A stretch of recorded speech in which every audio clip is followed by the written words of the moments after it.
Today's video is sponsored by Devil's Piss Mouthwash, Cradle and Crab Nuts. The secret ingredient is them.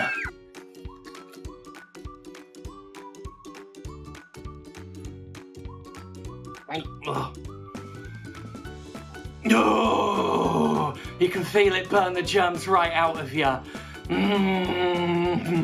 I hope this hurts are the arc words of the video game Mouthwashing. What do they mean? To what pain might this sentence refer? Well, that's open for debate. One of the characters at one point says that pain, it lets us know that we're alive. I've never really subscribed to that myself because I'll tell you a better way to know that I'm alive. Hello?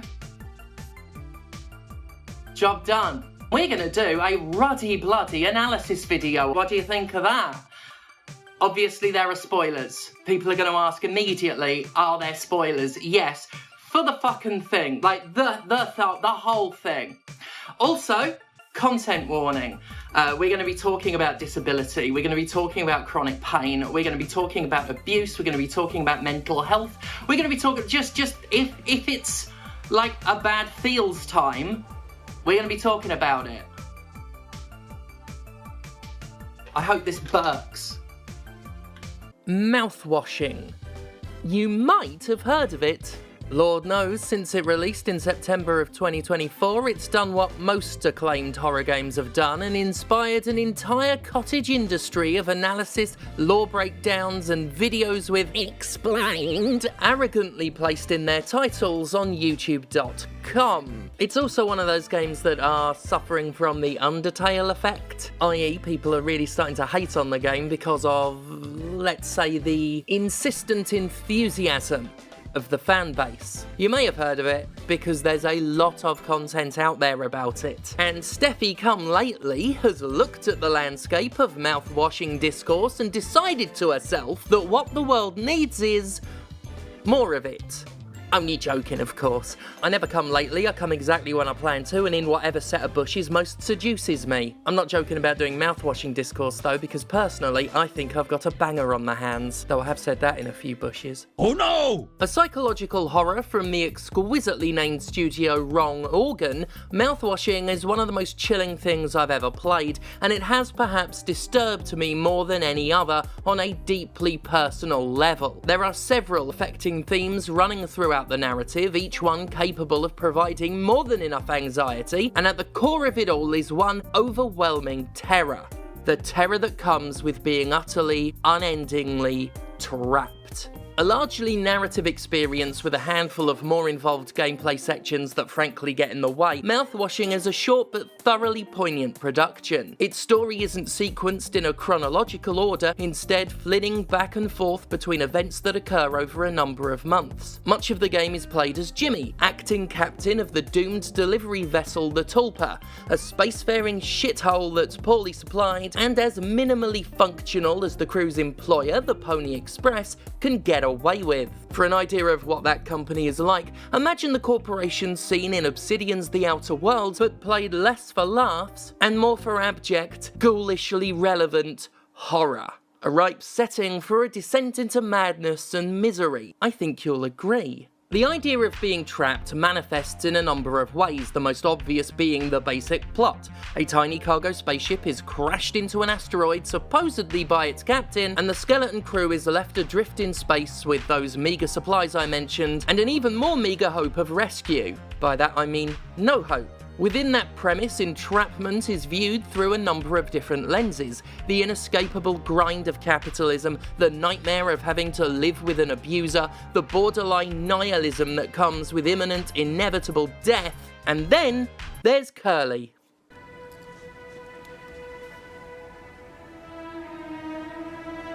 This is really gonna hurt. This is Curly. You might have suspected from the look of him that Curly isn't doing too good. In fact, Things are absolute shit for him. He's the captain of the Tulpa, the ship what crashed into the asteroid. That was all his fault, at least that's what his co-pilot Jimmy says, and what motive would this guy have to lie? Sure, Anya here is terrified of him and exhibits clear CPTSD symptoms in his presence, but Curly always said he was a good guy, and if there's one thing you need to know about Curly, it's that he's a man of exemplary judgment. Well, except when it comes to practically everything.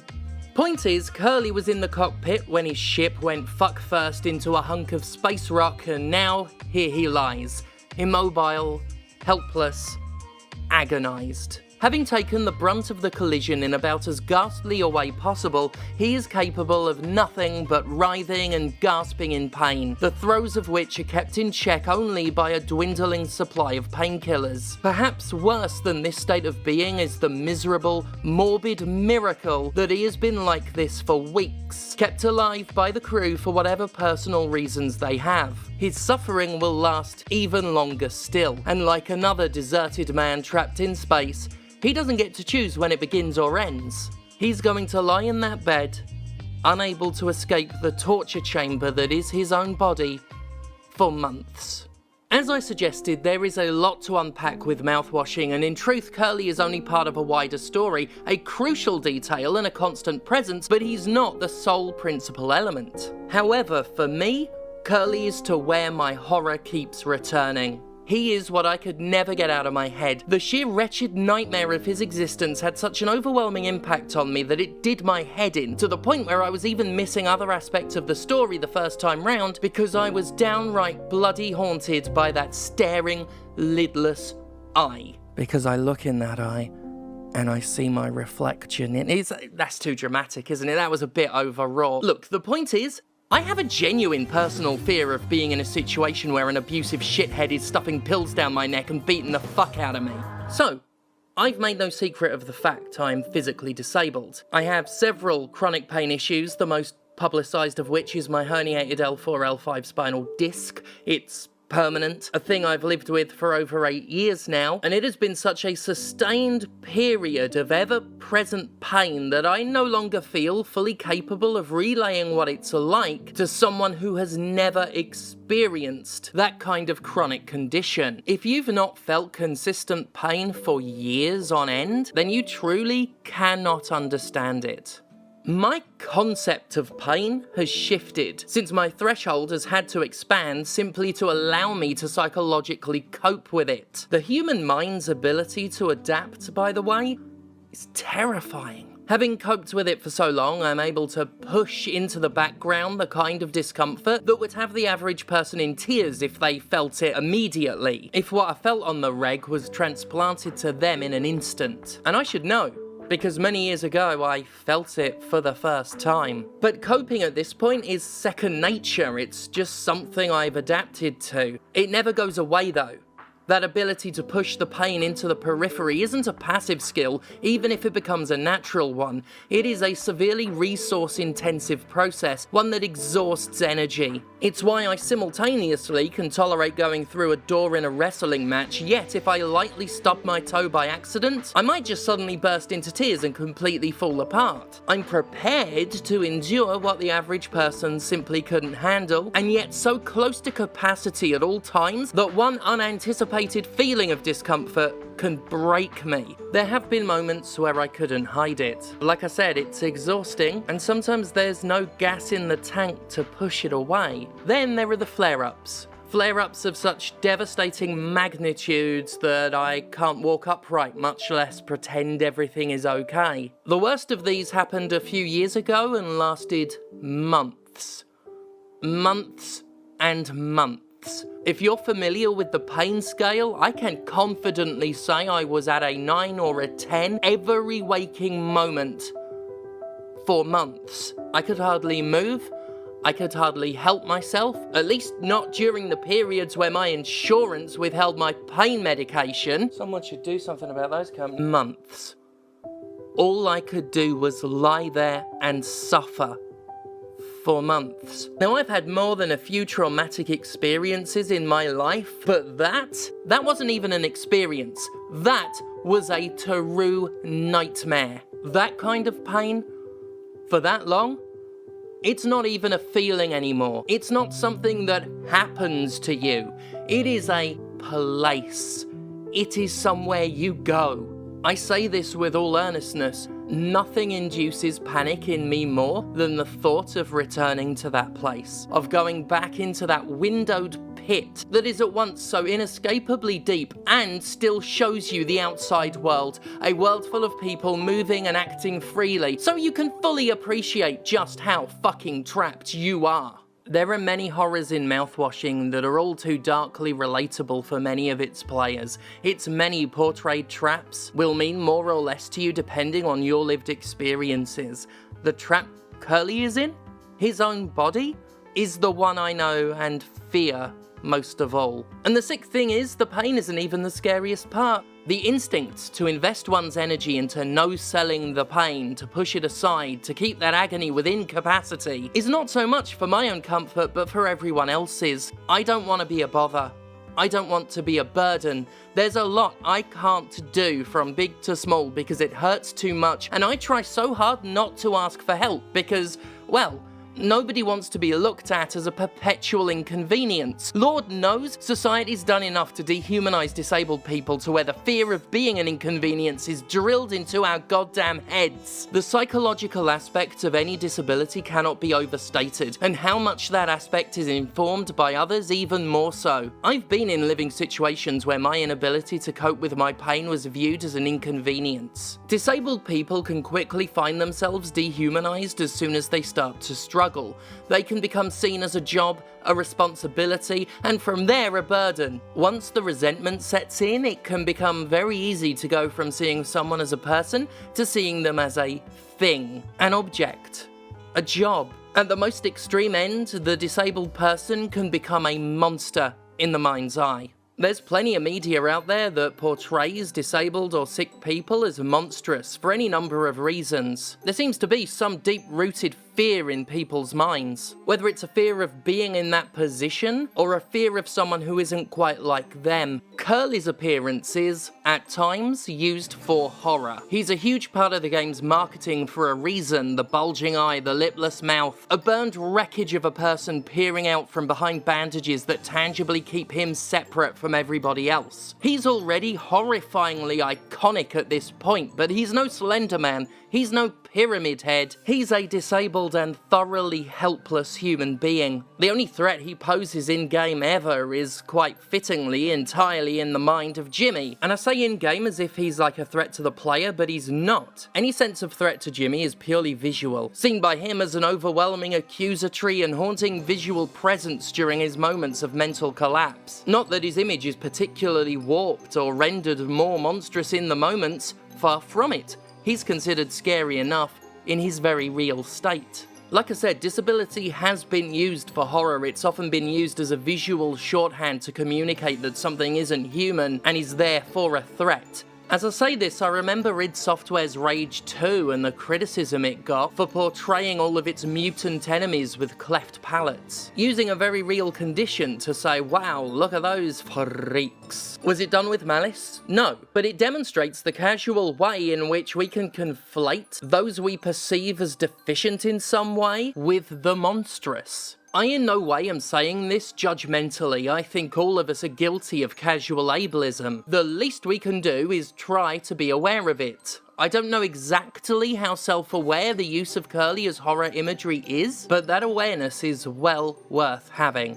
Seeing a disabled person as a lesser, as inhuman, as a thing, is a mistake I think we're all capable of making, but that makes it no less terrifying. This terror is an inherent part of Curly's torment, and his carers likely don't see what they're doing at all. How much did the people playing see it? Now's as good a time as any to mention that achievement you get for opening and closing Curly's mouth repeatedly. Haunting as Curly's predicament is, I bit off on that gag even though I was doing the very thing I fear happening to me. Someone, quite literally in this case, having the last word over my mouth. The crew of the Tulpa is keeping Curly alive, and while none of them explicitly state why, it should be emphasized that the one person we don't get a confirmation of agreement from is Curly. He doesn't speak. He can't. He doesn't seem capable of communication at all. He doesn't seem to. At least as far as the player gets to see. But at one key pivotal point in the game, we get an indication that he is certainly aware enough of his surroundings to have at least been asked how he fucking feels. There is no evidence he ever was.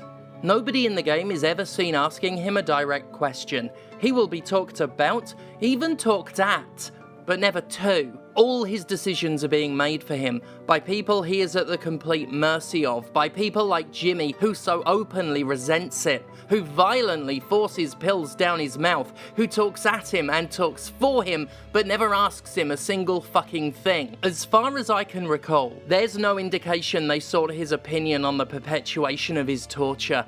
I would theorize, given his situation and my own experiences, he would rather they didn't. But either way, he's not in a position to advocate for himself. He is an object, about whom decisions are made and responsibilities portioned out. He is pitied, feared, and resented for it too. Of all the chilling things said in Mouthwashing, one line stands out as the most frightening through a disabled lens. It's a line I'm sure a lot of players didn't pick up on. Once these are out, we'll have nothing to keep him quiet. The crew are fast running out of the painkillers that lessen Curly's suffering, but the suffering isn't the stated problem. The sound of the suffering is. The noise of it. Suppressing the noise that makes everyone else uncomfortable is the stated reason for the painkillers, and, yeah, if that isn't fucking relatable as fuck. I've been the one whose pain is an inconvenience to see and hear, the disturbance, the one whose discomfort is uncomfortable for others. For many able-bodied people playing Mouthwashing, I don't think the line would have registered all that much. It's a throwaway line, not given much attention, but I think to some of us, that line is pure psychological horror. Those of us who have been, or fear becoming, the noise they can't stop us making. We'll have nothing to keep him quiet. Jesus. Like, Jesus Christ, though. Bear in mind, I haven't even touched the outright and more violent abuse of Curly. As the story grows darker and all the more disturbing, he's not only stripped of his dignity and humanity, he is outright tortured. Indignity and torture piled upon that which he's already going through. After the verbal abuse, Jimmy starts in on the beating, and towards the utterly mortifying finale, the player acts out Jimmy's most cruelly selfish ideas as they carry Curly out of the med bay and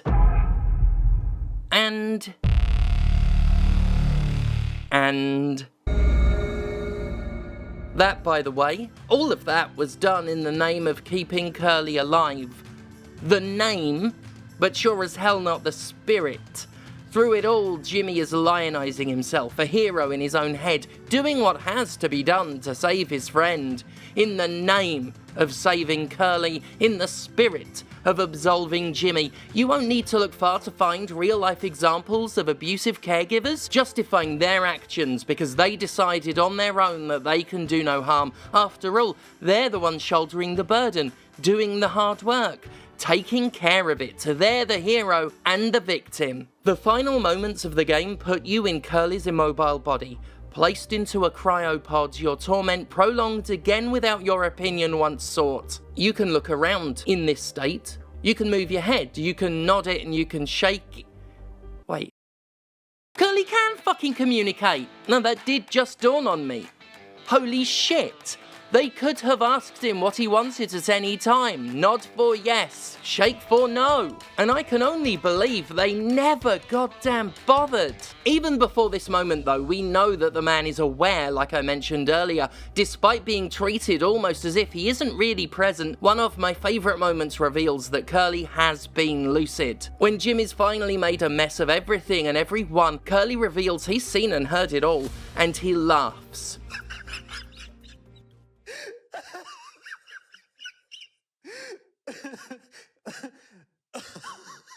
Perhaps at Jimmy, perhaps at how he got hold of the gun that was hidden from him all this time, perhaps at the sheer hopelessness of the situation, but he's seen enough and he knows enough to despairingly and painfully laugh. It's a stunning moment, and the shock of Curly's laughter highlights perfectly how disabled people can be treated as far less aware, far less there than they should be credited for.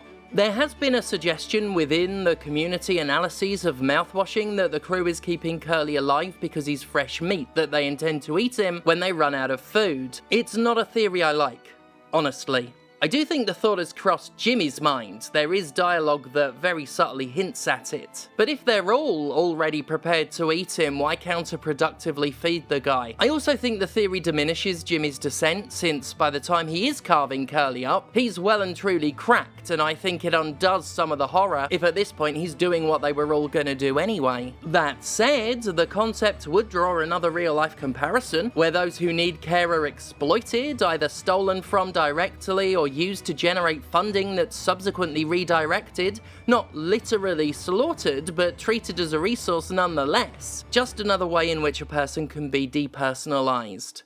Speaking of which, most character analysis of Curly is about the guy we play as in the sections set before the crash. It makes sense, these are the sections where he talks and acts, and the things he does, or ironically the things he fails to act on, are incredibly deserving of the study they've received. For much of the story, Curly, the captain of the Tulpa, is not an entirely sympathetic character. He's an enabler of his friend Jimmy, who's an abusive, manipulative monster. And what he goes through after the crash does not excuse what he did before it. But, by the same token, what he did before isn't the reason he deserved what happened to him. This is one horror element that exists not within the game, but without. Disability as a form of karmic retribution is an inherently ableist notion. A particularly nasty one. I think it says a lot about how you view disabled people if you cheapen their lived experience like that, or worse, imply they deserved it. This is literally what some people say, like when former England football team captain Glenn Hoddle had the messed up cheek to say people born disabled are being punished for what they did in a past life. No, he seriously did that. In 1999, that's what Glenn Hoddle said, and it wasn't even the first time he'd said it. But he's not the only one. That is what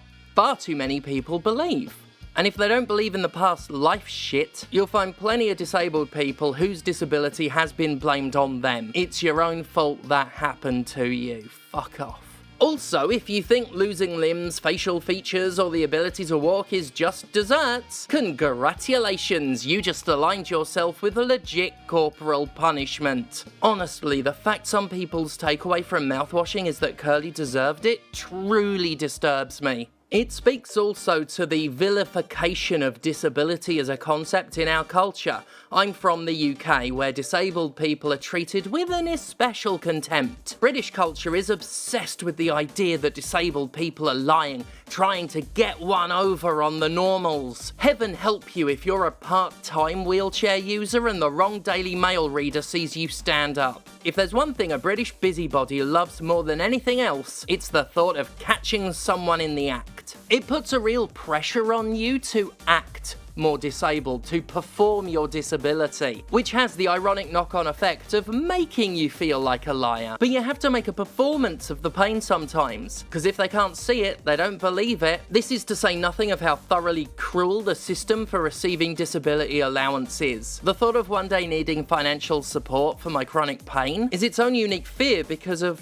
what you go through to get it. I'm currently in a privileged position to where I don't need that support, because the alleged support doesn't seem to be very supportive. The mistrust, the expectation of being the right kind of disabled, the nasty little tricks to try and catch applicants out. There are so many horror stories of abusive humiliation out there, of those who should be helping sadistically making people jump through hoops. Oh, they'd love that. If they could literally force us to do that, they would. Truly, the thought of needing more help than I currently do in this country is a special kind of scary, like the Tulpa on a nationwide scale. And now's a good time to say thank you to my patrons, who for many years have rescued me from that. Disability as karmic retribution is one media trope I'd really like to see retired, thanks. Mouthwashing is a hell of a game about a hell of a hell. I'll reiterate that I'm talking about just one aspect of the game's narrative, the one that personally impacted me the most. That's not to diminish the rest of it. There is horror layered upon horror with this thing,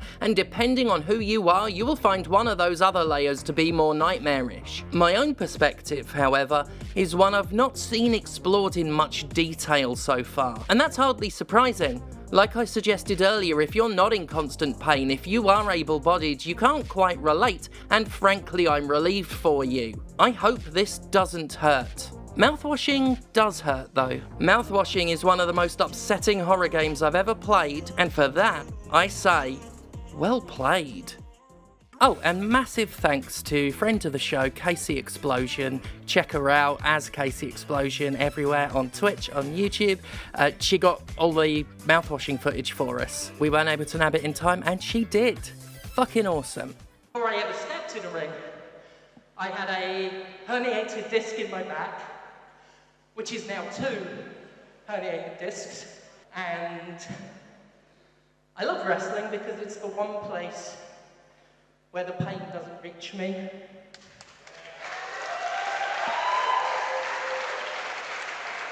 I'm going to keep doing this as long as I can. I estimate I have until about the end of next year. Even before then, I'm probably going to be in a wheelchair. I wanted to dedicate at least my part in this to everyone who came out here tonight in the face of debilitating social anxiety. Everyone who came out here risking sensory overwhelm from the noise and the lights. Anyone who's ever been body shamed, victim blamed, denigrated, spat on, treated like you are broken and wrong. You are not. You are okay.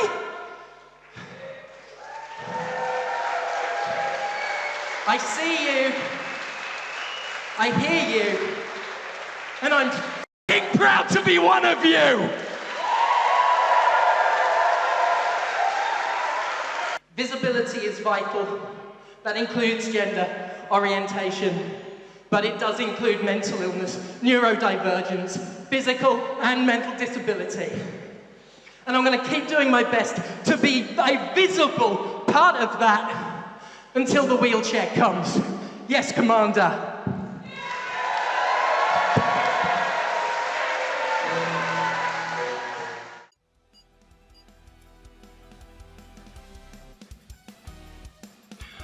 Unlike Jimmy, this former Jimmy is an excellent caregiver. My ADHD has only ever resulted in the death of 1 Tamagotchi, so, you know, Parent of the Year right here. If you want to experience a video game that truly harnesses the very notion of psychological horror, with a big emphasis on the word psychological, you do well to take a peek at it, or at the very least watch a dozen other analysis videos, of which this is merely one.